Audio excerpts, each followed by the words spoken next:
Hey guys, welcome back to my blogging Riya channel. তো দেখতেই পাচ্ছ সেজে গুজে রেডি। কোথায় যাচ্ছি রাম মন্দিরের উদ্দেশ্যে। তো চলো কোথায় যাচ্ছি যেতে যেতে তোমাদের সঙ্গে শেয়ার করছি, তোমরা দেখতে থাকো। তো গাড়িতে উঠে পড়েছি, দেখতেই পাচ্ছ। গাড়িতে উঠেই আমি যাচ্ছি, পাশে বাবা বসে, বাবা ফোন ঘাঁটছে। এবং এই পাড়ার রাস্তা দিয়ে বেরিয়ে খড়িবাড়ি হয়ে আমরা যাচ্ছিলাম শর্টকাটে রাজারহাট হয়ে।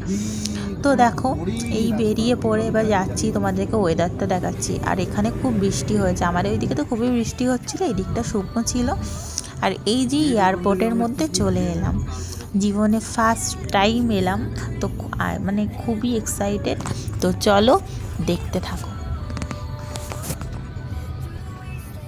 তো দেখো এখানে কত গাড়ি পার্কিং করা আছে, এরকম সব গাড়ি করে সব গেস্ট এসছে, সবাই এরকম দাঁড়িয়ে আছে। আর এখানে হচ্ছে এই যে মেশিনগুলো দেখছো, এখানে টিকিট দিয়ে, টিকিটে তোমার ওরা বারকোড দিয়ে দেবে, ওখানে ছবি তুলছে, স্ক্যান করছে।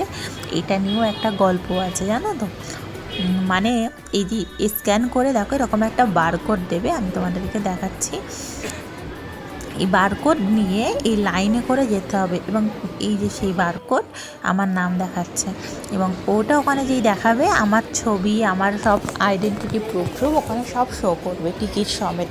এবং আমার ওখানে কি হয়েছে, যখন ওখানে স্ক্যান করার সময় ছবি নেয়, সেই ছবি নেওয়ার সময় আমার ছবি না হয়ে পেছনে আমার বাবা ছিল, বাবার ছবি উঠে গেছে। আর যতবার ওখানে দেখাচ্ছে যে ফেস আমার ছবি ম্যাচ করছে না, এই নিয়ে কি প্রবলেম, লাস্টে তো ঢোকার নিয়ে কি প্রবলেম হচ্ছিল, তারপরে তো বলে করে ঢুকে গেলাম। তো এই হচ্ছে এয়ারপোর্টের মধ্যে।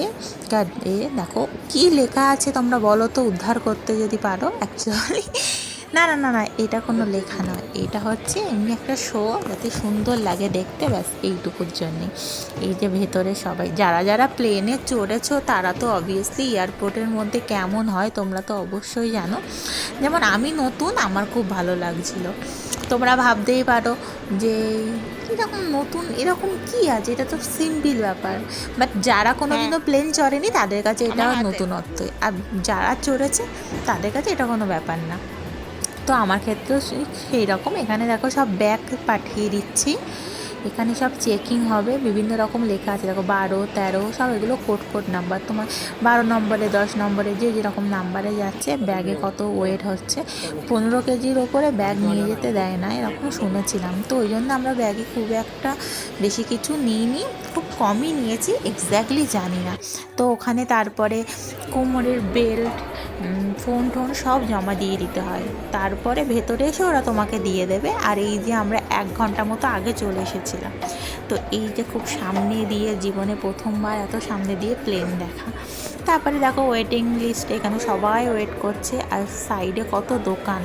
শুধু ভাবছিলাম যাই কিছু কিনি, কী কিনবো, তারপরে গিয়ে যা দাম শুনলাম আর কিনতে ইচ্ছা করলো না। এবার ওখানে আমাদের ভিডিও কলে অ্যালাউ, মানে ভিডিও করবো তো সেটা অ্যালাউ ছিল না, ওই জন্য করতে পারিনি। তো দেখো এই যে বাবা পকেটে টিকিট নিয়ে দাঁড়িয়ে আছে।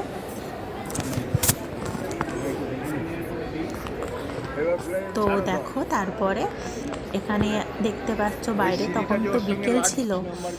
আর এই দেখো সোজা লিফট, মানে যারা বয়স্ক মহিলা হাঁটতে পারবে না তাদের জন্য মেনলি এটা করা, কিন্তু আমি একটু চড়ে নিলাম, খুব ভালো লাগলো, হাঁটবো না একটু চড়ি, এই হিসাবে চড়া শুরু করলাম। তারপরে দেখো ঘুরতে ঘুরতে এসছি প্রথমবার, আবার কোনো দিনও আসতে পারবো কি পারবো না জানি না, কেন চড়বো না, চড়ে তো নিতে হবে না, সব কিছু দেখে নিই, ঘুরে নিই। এবার দেখো আস্তে আস্তে সন্ধে হয়ে গেছে, ওই জন্য দেখো বাইরে ভালো করে দেখা যাচ্ছে না। তো এবারে চলে যাব প্লেনে। এই হচ্ছে প্লেনের দরজা, আই অ্যাম সো এক্সাইটেড, ঢুকবো ভেতরে। আর একটা জিনিস লক্ষ্য করছো, দেখো কত ধোঁয়া ভেতরে, আমি তো দেখি মানে একটা ভয় পেয়ে গেছি যে এরকম ধোঁয়া, তার মানে বিশাল ঠান্ডা হবে এরকম কিছু। কিন্তু যখন ভেতরে ঢুকলাম দেখি কোনো সেরকমই কিছু না, নর্মালি টেম্পারেচার, মানে হালকা ঠান্ডা, যেরকম এসিতে যেরকম হয় সেই রকম। কিন্তু যেহেতু এটা বদ্ধ, ওই জন্য ওরকম অত ধোঁয়া, মানে দেখে কিন্তু খুব ধোঁয়া হচ্ছিল, তোমাদেরকে আমি আবার পরে দেখাচ্ছি। আর দেখো এই যে জানলা ধারের সিট নিয়েছি, জানলা ধারের সিট নিতে গেলে তোমাদের হচ্ছে এক্সট্রা আলাদা চার্জ থাকে, যেমন আমাদের 175 টাকা করে এক্সট্রা নিয়েছিল। তো দেখো এই যে সব দাঁড়িয়ে আছে, ওরা বলে দিচ্ছে এইভাবে বেল্ট বাঁধবে, এই করবে সেই করবে। আর এই যে প্লেন ছেড়ে দিয়েছে, হালকা হালকা বুঝতে পারছো প্লেন যাচ্ছে, আর ওইদিকে ওই গ্রিন সিগন্যাল দেখাচ্ছে। সেইভাবে প্লেন আস্তে আস্তে করে এগোচ্ছে, আর এইদিকে প্লেনের ডানা, আর এইদিকে এনারা বোঝাচ্ছে বেল্ট কি করে বাঁধবে, তারপরে যদি এরকমভাবে প্যারাশুট কি করে পরবে, এইভাবে সব দেখাচ্ছে। তো আমি তো জানতাম না এটা ভিডিও করা যায় না, তো এটা ভিডিও করে নিয়েছিলাম একটু শুনি, তারপরে আমাকে একটু বলেও ছিল। रक्षा जैकेट को खुलाने के लिए लाल टैब या टैब को ऐसे खींचे। रक्षा जैकेट को इस विमान से हटाना वर्जित है।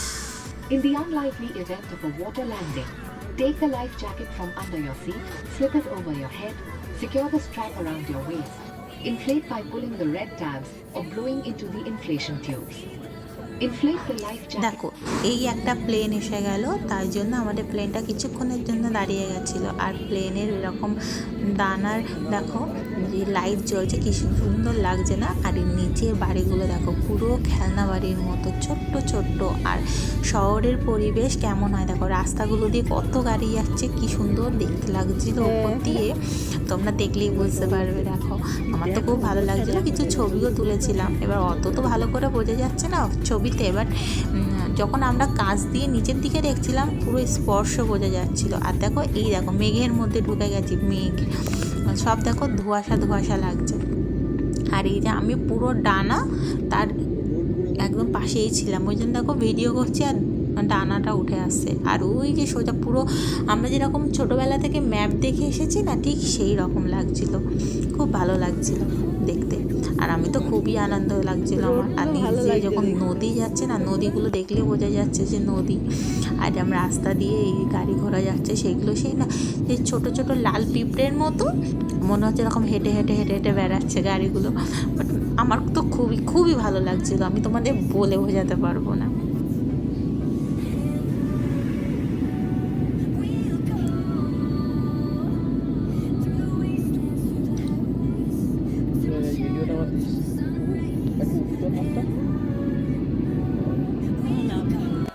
তারপরে দেখো প্লেনের মধ্যে এই যে খাবার দিয়ে দিয়েছে।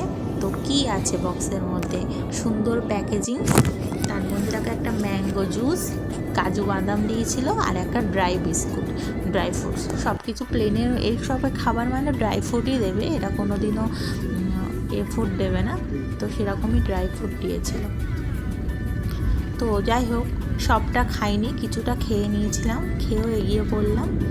আবার দেখো যাচ্ছে। বাট আমাদের দমদম থেকে আমরা প্লেনে উঠেছিলাম, দমদম থেকে বেনারস যেতে আমাদের ওই 1 ঘন্টা 20 মিনিট মতো লেগেছিলো। আমরা মোটামুটি ওখানে তাড়াতাড়ি পৌঁছে গেছিলাম। তারপরে দেখো এই যে প্রায় নামার মতো টাইম হয়ে গেছে, দেখো নামছি। অতটা ভালো বোঝা যাচ্ছে না, কারণ আমরা তো গেছিলাম রাত্রিবেলা, ওই জন্য অতটা ভালো বোঝা যাচ্ছে না। যদি দিনের বেলা হতো না আরও সুন্দরভাবে বোঝা যেত। আর যেহেতু কাজ ছিল বাইরে বেরিয়ে অতটা বোঝা যাচ্ছে না। आप अपनी सीट पॉकेट ठीक से देखें ताकि आपका कोई सामान विमान में रह ना जाए। सीट बेल्ट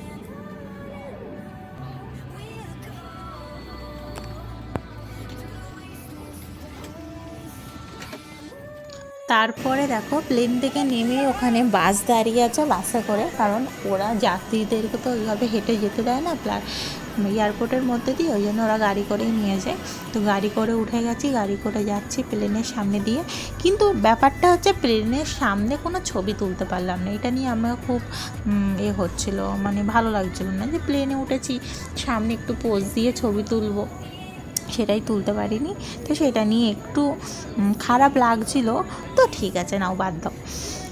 তো তারপরে দেখো এরকম হয়েছে, নেমে গেলাম, নেমে সব ল্যাগেজগুলো আসছে। এবার ল্যাগেজ থেকে এরকম জিনিসপত্র মানে যার যার ব্যাগ, ওই যে প্লেনের মধ্যে তো আর ব্যাগ নিয়ে উঠতে দেয়নি, এই যে ল্যাগেজগুলো এরকম গোল করে চাকার মতো ঘুরছে, যার যেটা ল্যাগেজ সে সেই ল্যাগেজটা নিয়ে নিচ্ছে, এরকমভাবে নিয়ে নিল। তো আমরা যাই হোক আমাদের ল্যাগেজ আমরা পেয়ে গেছি। তো এবারে যাওয়া যাক। রুম টুম ভাড়া নেব। আশা করি তোমাদের ভিডিওটা ভালো লাগবে, ভালো লাগলে লাইক কমেন্ট শেয়ার এবং সাবস্ক্রাইব করে দিও। দেখা হচ্ছে পরের ভিডিওতে। কোথায় কোথায় ঘুরছি, কোথায় যাচ্ছি, কোথায় আছি সব কিছু তোমাদেরকে দেখাবো পরের ভিডিওতে। তোমরা ওয়েট করো, পরের ভিডিও খুব শিগগিরই চলে আসবে। আজকের মতো টাটা বাই বাই, দেখা হচ্ছে পরের ভিডিওতে।